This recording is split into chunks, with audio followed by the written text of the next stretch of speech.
O panoorin naman natin 'to, Si Orly Gutesa, posibleng bawiin ang testimonya, dahil sa banta sa kanyang buhay. Hayop talaga, ha? Sabi ni Amy raw, anak ng tokwa talaga, iba talaga yung Pilipinas, hayop talaga, ha? Pero tingnan natin kasi may ano yan, ano ba yun? Sa Senado, kailan ba yun? Hindi ka. Sabi ni Ping Lacson, tingnan natin, Bumalik si Pinky Lacson. Pinky Lacson, sabi nila daw. Recant na yung Marine. Yun daw ang paputok at saka yung 17 congressman na lang ang hahatakin. Hindi na. Bakit 17 lang? Sabi ni Boying, 67 na congressman na kontraktor. Tapos meron pang isang bumalik na congressman na kontraktor din. 68 lahat yung mga congressman na kontraktor. Bakit 11? 11 lang. Na-star witness ang aking pin. 17 lang. Yung congressman na lang ang hatakin. Ayun talaga itong si Pinky Lacson. Saan? Nakatanggap ng impormasyon si Senator Amy Marcos na haharap umano sa pagdinig ng Senate Blue Ribbon Committee sa Biyernes si dating Marine Sergeant Orly Gutesa. Pero sa Biyernes pala, Biyernes, ano ba ngayon? Bukas. Pero hindi para magsabi pa ng iba niyang nalalaman sa nangyaring delivery umano ng mali-maletang pera galing. Wow! Yung talagang hayop talaga. Itong nakawan sa Pilipinas, hayop talaga. Hayop talaga. Bangag, hayop ka talaga. Pirma ka ng pirma, hayop ka. Sa kickback sa flood control projects, kundi para bawiin ang kanyang naunang testimonya. Sabi ni Marcos, nagbago na rin umano ang naunang plano na gawing state witness ang kanyang pinsan na si dating House Speaker Martin Romualdez. Nahiya rin Si Tambaloslos nahiya na maging star witness, hayop. Kupal talaga, no? Meron ba yung mga kapal na mga muka? Nahiya pa. Nahiya na maging star witness, hayop ka. May ibang gagawin yan. Nagbago ata isip, nahiya din sa sarili. Nagbago yung isip, nahiya rin. Yung pagmumukhang tambuluslos, nahiya pa yung hayop na yan, Hayop na yan. Karmahin din sana yan, Dumating din yung karma, tambaluslos ka, hayop ka. Really? Kasi ang dating narinig ko, magiging state witness, siya ang magiging star witness, bibigyan ng witness protection. Pwede ba naman yun? Linuloko na tayo ng... Talagang niloloko na tayo itong gobyerno talaga, hayop. Magnanakaw, pinakamataas, tingnan natin kasi papunta na kay Bangag, Saldico, pagkatapos ng Saldico, si Tambaloslos, hayop na yan. Punta na kay Bangag, tapos star witness pa siya, hayop ka. Ina mo. Lubus-lubusan. Ang mangyayari ngayon, magre-recant ang mga testigo. Panoorin ninyo, sigurado ako dyan. Isa-isa yan, na biglang babaliktad. Ayon sa senador, tinakot umano ang pamilya ni Gutesa. Si Gutesa ang surprise witness ng Senado na nagdawit kay dating Speaker Romualdez na isa sa umano'y pinagdadalhan niya ng mali-maletang pera sa bahay nito sa Taguig.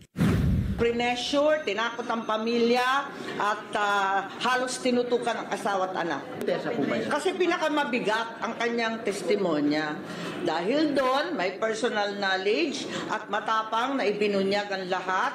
Talaga naman, tinakot ng todo-todo ang mga pobreng testigo. Hindi tama itong gawain nila. Ito anya ang dahilan kaya sinisiraan si Gutesa, katunayang kinukustyon ngayon ang kanyang umano'y peking pirma sa sworn affidavit. Sabi ni Marcos, bukod kay Gutesa, Yan, si Lacson yan pinipilit yung notaryo, peke raw, hayop ka. Nililihis mo yung investigasyon.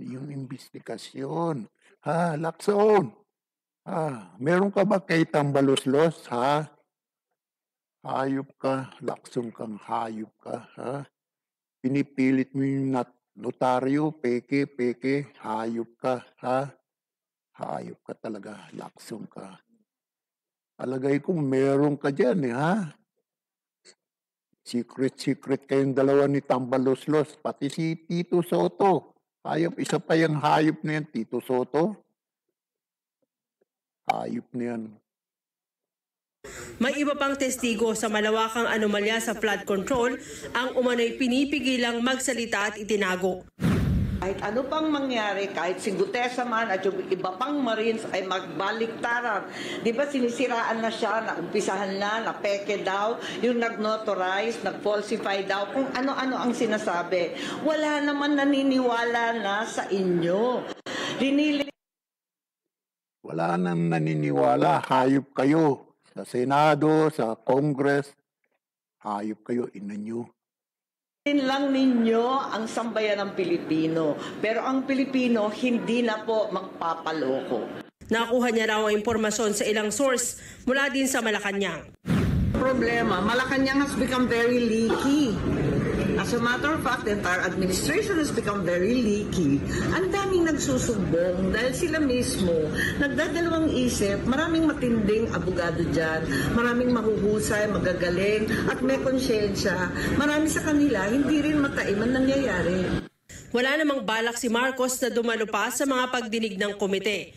Hindi siya pabor na si Senator Ping Lacson ang muling mamuno sa Blue Ribbon Committee dahil para sa kanya may mga hinaharang umanong impormasyon. Kahit ako, hindi ako pabor dyan. Lacson na yan, hayop na yan. Kakampi ng mga magnanakaw yan. Hayop na yan, Bakit pa yun nakabalik yung anak ng kupal? Ina mo talaga, Lacson. Kakahiya sabihin dahil colleague namin.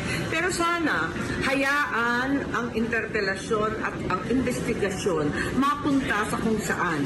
Parang sa tubig yan Pag fina-flood control mo, mas lalong huhupa. Kaya kinakailangan, huwag inaawat, huwag pinipigilan. Walang pigil. Dapat tuloy-tuloy. You go where the evidence leads you. Tiisa na lang kung sinong matumbok. Lacson.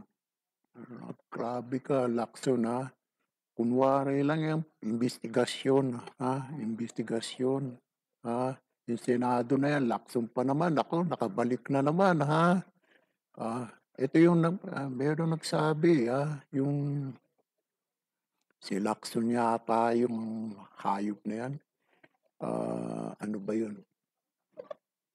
Babaan na yun pagkakulong ng mga magnanakaw. Tapos, isoli yung 80% na ninakaw. Imbis na 100% isoli, 80%. Hayop talaga, Inabot talaga. Paano yung 20%? Kaya, bilyon-bilyon din yung naiwan sa kanilang mga magnanakaw. Hayop na yun. Sino ba yung nagsabi niyo? 80% isole raw yung magnanakaw. Yung ninakaw. Yung 20%. Hayop kayo. Dapat 100% ang isusole ng mga magnanakaw. Hindi 80% lang. Hayop kayong mga gagawa. Hayop talaga kayo. Lacson.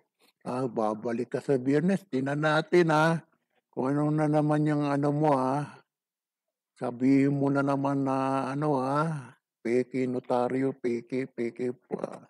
Hayop. Ilihis niyo mga investigasyon. Hayop kayo,